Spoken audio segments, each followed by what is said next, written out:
ಒಂದು ಊರಲ್ಲಿ ಅಪ್ಪ ಮತ್ತು ಅವರ ಮಗ ಇರ್ತಾರೆ. ಅಪ್ಪ ಮಗ ಇಬ್ಬಳಾರು ಸೇರಿ ಒಂದು ಪಕ್ಕದ ಊರಲ್ಲಿ ಜಾತ್ರೆ ನಡೀತಾ ಇರುತ್ತೆ. ಅದಕ್ಕೋಸ್ಕರ ಇಬ್ಬಳಾರು ಹೋಗ್ತಾರೆ. ಅವರ ಮಗ ಸಣ್ಣವನು, ಅಂದ್ರೆ ಒಂದು 5 ರಿಂದ 6 ವರ್ಷದವ. ಹೀಗೆ ಹೋಗ್ತಾ ಇದ್ದಂಗೆ ಜಾತ್ರೆಯಲ್ಲಿ ಎಂಟರ್ ಆದ ತಕ್ಷಣನೇ ಒಂದು ಕುದುರೆ ಕಾಣಿಸುತ್ತೆ. ಕುದುರೆ ನೋಡಿದ ಹೀಗೆ ಎಂಟರ್ ಆದ ತಕ್ಷಣನೇ ಒಂದು ಕುದುರೆ ಕಾಣಿಸುತ್ತೆ.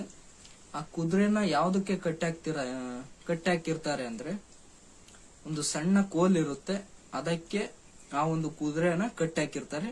ಬರೀ ಅದು ಜಸ್ಟ್ ಹಿಂಗ ಅಂದ್ರೆ ಸಾಕು, ಆ ಒಂದು ಕತ್ತಿಂದ ಹಿಂಗ ಅಂದ್ರೆ ಸಾಕು, ಆ ಒಂದು ಕಿತ್ಕೊಂಡು ಓಡಿ ಬರ್ಬೋದು. ಅದು ಆರಾಮಾಗಿ ಈಸಿಯಾಗಿ ಬಿಡಿಸ್ಕೊಂಡು ಬರ್ಬೋದು ಅಂತ ಒಂದು ಕೋಲಿಗೆ ಕಟ್ಟಾಕಿರ್ತಾರೆ. ಅದನ್ನ ನೋಡಿದಂತ ಅವರ ಮಗ ಹೀಗಂತಾನೆ, ಅಪ್ಪ ಅದು ಕುದುರೆ ಅಷ್ಟೊಂದು ಬಲಶಾಲಿಯಾಗಿದೆ, ಅದಕ್ಕೆ ಶಕ್ತಿ ಇದೆ, ಅದು ಜಸ್ಟ್ ಹಿಂಗ ಅಂದ್ರೆ ಸಾಕು, ಅದ್ರ ಗೋಣ್ಣ ಒಂದಿಟ್ಟು ಎತ್ತಿದ್ರೆ ಸಾಕು ಆರಾಮಾಗಿ ಕಿತ್ಕೊಂಡು ಬರ್ಬೋದು ಅಂತ ಮಗುಗೆ ಹೇಳ್ತಾರೆ. ಅವಾಗ ಅವ್ರ ಅಪ್ಪ ಏನಂತಾರೆ ಅಂದ್ರೆ, ಅದಾಗಲ್ಲಪ್ಪ, ಅದಕ್ಕೆ ಹಿಂಗ್ ಕೀಳಕ್ ಆಗಲ್ಲ.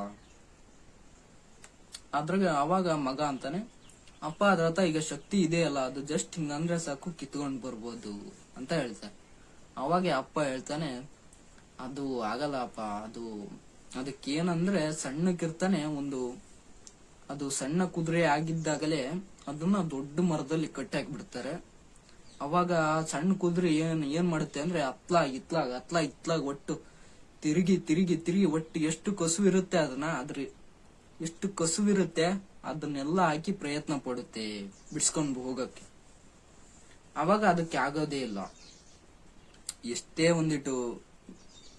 ಎಷ್ಟೇ ಪ್ರಯತ್ನ ಪಟ್ರು ಕೂಡ ಬಿಡ್ಸ್ಕೊಳಕ್ ಆಗ್ಲಿಲ್ಲ ಅಂದ್ರೆ ಸುಮ್ನ ಬಿಡ್ತಾರೆ. ಯಾರಾದ್ರೂ ಕೂಡ, ಪ್ರಾಣಿಗಳಾದ್ರೂ ಸಹಿತ ಸುಮ್ನಾಗ್ತವೆ, ಮನುಷ್ಯರಾದ್ರೂ ಸಮೇತ ಸುಮ್ನಾಗ್ತವೆ. ಹಾಗಂದ್ಮೇಲೆ ಅವು ಕೂಡ ಎಷ್ಟ್ ದಿನ ಅಂತ ನೋಡ್ತವೆ, ಹಿಂಗ್ ಮಾಡ್ತವೆ. ಬಹಳ ದಿನ ಆದ್ಮೇಲೆ ಅವಕ್ಕೂ ಕೂಡ ಗೊತ್ತಾಗುತ್ತೆ, ನಾನು ಇಲ್ಲಿಂದ ವಾಪಸ್ ಹೋಗಕ್ ಆಗಲ್ಲ, ಬಿಡ್ಸ್ಕೊಂಡು ಹೋಗಕ್ ಆಗಲ್ಲ ಅಂತ ಅವು ಕೂಡ ಸುಮ್ನ ಬಿಡ್ತವೆ.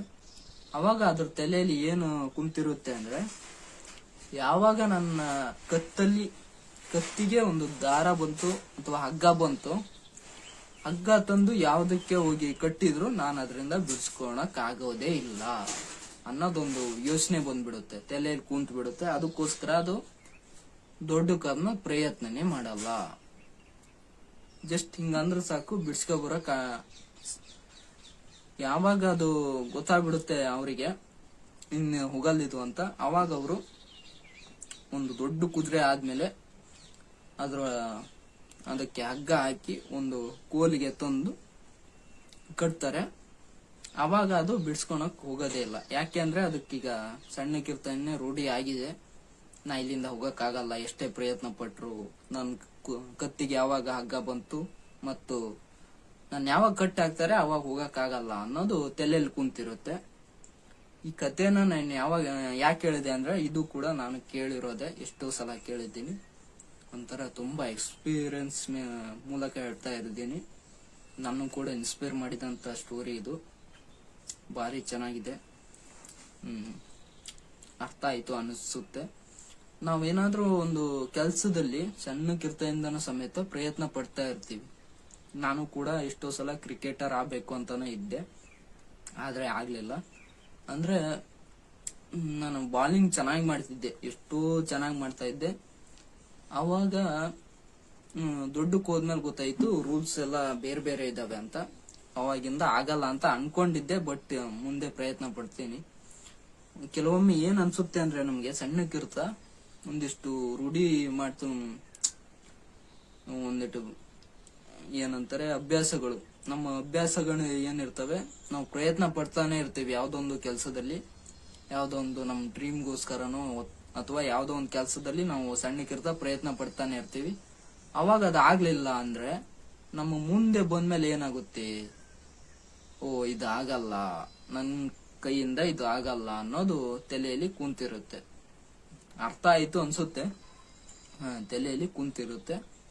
ಅದಕ್ಕೋಸ್ಕರ ನಾವು ಆ ಒಂದು ಕೆಲಸದ ಕಡೆ ಒಂದಿಟ್ಟು ಪ್ರಯತ್ನನೇ ಪಡಲ್ಲ. ಯಾವುದೇ ಒಂದು ಈಗ ಏನ್ ಅನ್ಸುತ್ತೆ ಅಂದ್ರೆ ಸಣ್ಣಗಿರ್ತಾ ನಾವು ಯಾವ್ದೋ ಒಂದು ಫೀಲ್ಡ್ ಅಲ್ಲಿ ಪದೇ ಪದೇ ಪದೇ ಪದೇ ಪದೇ ಸೋಲ್ತಾ ಇದೀವಿ ಅಂದ್ರೆ ದೊಡ್ಡಕ್ಕಾದ್ಮೇಲೆ ಆ ಒಂದು ಫೀಲ್ಡ್ಗೆ ನಾವು ಹೋಗೋಕೆ ಇಷ್ಟನೇ ಪಡಲ್ಲ. ಯಾಕೆ ಅಂದ್ರೆ ನಾವಲ್ಲಿ ತುಂಬಾ ಸಲ ಸೋತಿದೀವಲ್ವಾ, ಅದಕ್ಕೋಸ್ಕರ ನಾವು ಹೋಗೋಕೆ ಇಷ್ಟನೇ ಪಡಲ್ಲ. ಅಲ್ಲಿ ಹೋದ್ರೆ ನಾವು ಗೆಲ್ಲೋಕಾಗಲ್ಲ ಅನ್ನೋದು ಒಂದು ಮೈಂಡ್ ಸೆಟ್ ಕುಂತಿರುತ್ತೆ. ನಮ್ಮ ಮೈಂಡ್ ಸೆಟ್ ಸ್ಟ್ರಾಂಗ್ ಇದ್ದಷ್ಟು ನಮ್ಮ ಜೀವನ ಸ್ಟ್ರಾಂಗ್ ಇರುತ್ತೆ. ಇದನ್ನೊಂದು ಕಂಪ್ಲೀಟ್ ಆಗಿ ತಿಳ್ಕೊಳ್ಳಿ. ಏನೇ ನೀವು ಮೈಂಡ್ ಸೆಟ್ ಎಷ್ಟು ಸ್ಟ್ರಾಂಗ್ ಇರುತ್ತೆ ಅಷ್ಟು ಸ್ಟ್ರಾಂಗ್ ಆಗಿ ಇಟ್ಕೊಳ್ಳಿ. ಇದೊಂದು ಇನ್ಸ್ಪೈರಿಂಗ್ ಸ್ಟೋರಿ. ಇಷ್ಟ ಆಯ್ತು ಮತ್ತು ಅರ್ಥ ಆಯ್ತು ಅಂತ ತಿಳ್ಕೊಂಡಿದ್ದೀನಿ. ನಂಗೂ ಕೂಡ ಎಕ್ಸ್ಪ್ಲೈನ್ ಮಾಡೋಕೆ ಅಷ್ಟೊಂದು ಬರ್ತಾ ಇಲ್ಲ. ಹಾಗಂತ ನಾನು ಏನಾದ್ರು ಬಿಟ್ಟಿದ್ರೆ ಸ್ಟಾರ್ಟಿಂಗ್ ಅಲ್ಲೇ ಇಷ್ಟೊಂದು ವಿಡಿಯೋ ಮಾಡಕ್ಕೆ ಖಂಡಿತ ಆಗ್ತಾ ಇರ್ಲಿಲ್ಲ. ಇದೊಂದು ಇನ್ಸ್ಪೈರಿಂಗ್ ಸ್ಟೋರಿ ಅಂತಾನೆ ಹೇಳ್ಬೋದು ನನ್ನ ಒಂದು ಚಾನಲ್ ಅಲ್ಲಿ. ದಯವಿಟ್ಟು ನಮ್ಮ ಒಂದು ಚಾನಲ್ ನ ಹೊಸದಾಗಿ ನೋಡ್ತಾ ಇದ್ರೆ ದಯವಿಟ್ಟು ಸಬ್ಸ್ಕ್ರೈಬ್ ಮಾಡ್ಕೊಂಡು ಸಪೋರ್ಟ್ ಮಾಡಿ. ಏನಾದ್ರೂ ಅರ್ಥ ಆಗ್ಲಿಲ್ಲ ಅಂದ್ರೆ ದಯವಿಟ್ಟು ಕಾಮೆಂಟ್ ಮಾಡಿ, ಇನ್ನೊಮ್ಮೆ ಕರೆಕ್ಟ್ ಆಗಿ ಎಕ್ಸ್ಪ್ಲೈನ್ ಮಾಡ್ತೀನಿ. ಚೆನ್ನಾಗಿ ಎಕ್ಸ್ಪ್ಲೈನ್ ಮಾಡ್ತೀನಿ ಅಂತ ಹೇಳ್ತೀನಿ. ದಯವಿಟ್ಟು ಸಬ್ಸ್ಕ್ರೈಬ್ ಮಾಡಿದ್ಮೇಲೆ ಪಕ್ಕದಲ್ಲಿ ನೋಟಿಫಿಕೇಶನ್ ಬೆಲ್ ಕಾಣುತ್ತೆ, ಅದನ್ನ ಒತ್ತಿ ಆಲ್ ಸೆಲೆಕ್ಟ್ ಮಾಡಿದ್ರೆ ದಯವಿಟ್ಟು ನಮ್ಮ ಒಂದು ವಿಡಿಯೋಗಳು ಯಾವುದೇ ಕೂಡ ಅಪ್ಲೋಡ್ ಆದ್ರೂ ಕೂಡ ನಿಮ್ಗೆ ನೋಟಿಫಿಕೇಶನ್ ಮೂಲಕ ಬರ್ತವೆ. ಅದಕ್ಕೋಸ್ಕರ ದಯವಿಟ್ಟು ನಮ್ಮ ಒಂದು ಚಾನಲ್ ನ ವಿಡಿಯೋಗಳಿಗೆ ಸಪೋರ್ಟ್ ಮಾಡಿ ಅಂತ ಕೇಳ್ತೀನಿ. ದಯವಿಟ್ಟು ಸಪೋರ್ಟ್ ಮಾಡಿ ಅಂತ ಕೇಳ್ತೀನಿ. ಅದ್ರ ಜೊತೆಗೆ ನಂದು ಆಸೆ ಏನಿದೆ ಅಂದ್ರೆ ಒಂದು ಕಾಮಿಡಿ ಕಂಟೆಂಟ್ ಕ್ರಿಯೇಟರ್ ಆಗ್ಬೇಕು ಅಂತ ತುಂಬಾನೇ ಆಸೆ ಇದೆ. ಅಂದ್ರೆ ನಾನೇ ಓನ್ ಆಗಿ ಮಾಡ್ಬೇಕು ಒಂದು ಯೂಟ್ಯೂಬ್ ಚಾನಲ್ ಅಲ್ಲಿ ಕಾಮಿಡಿ ಕಂಟೆಂಟ್ ನ. ಅಂದ್ರೆ ಏನು ನನ್ನ ಹತ್ರ ಎಷ್ಟೋ ಸ್ಕ್ರಿಪ್ಟ್ ಗಳಿದ್ದಾವೆ, ಒಂದು 30-40 ಸ್ಕ್ರಿಪ್ಟ್ ಗಳಿದ್ದಾವೆ. ಆದ್ರೂ ಕೂಡ ಹುಡ್ರು ಯಾರು ಸಿಗ್ತಾ ಇಲ್ಲ.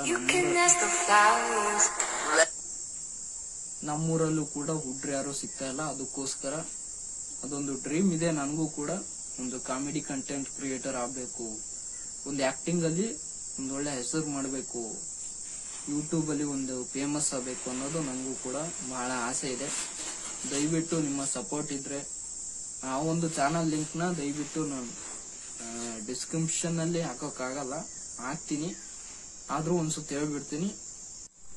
ಚಾನಲ್ ಹೆಸರು Rakesh comedy show Kannada channel ಅಂತ ಇದೆ. ದಯವಿಟ್ಟು ಯೂಟ್ಯೂಬ್ ಅಲ್ಲಿ ಸರ್ಚ್ ಮಾಡಿ ಸಪೋರ್ಟ್ ಮಾಡಿ.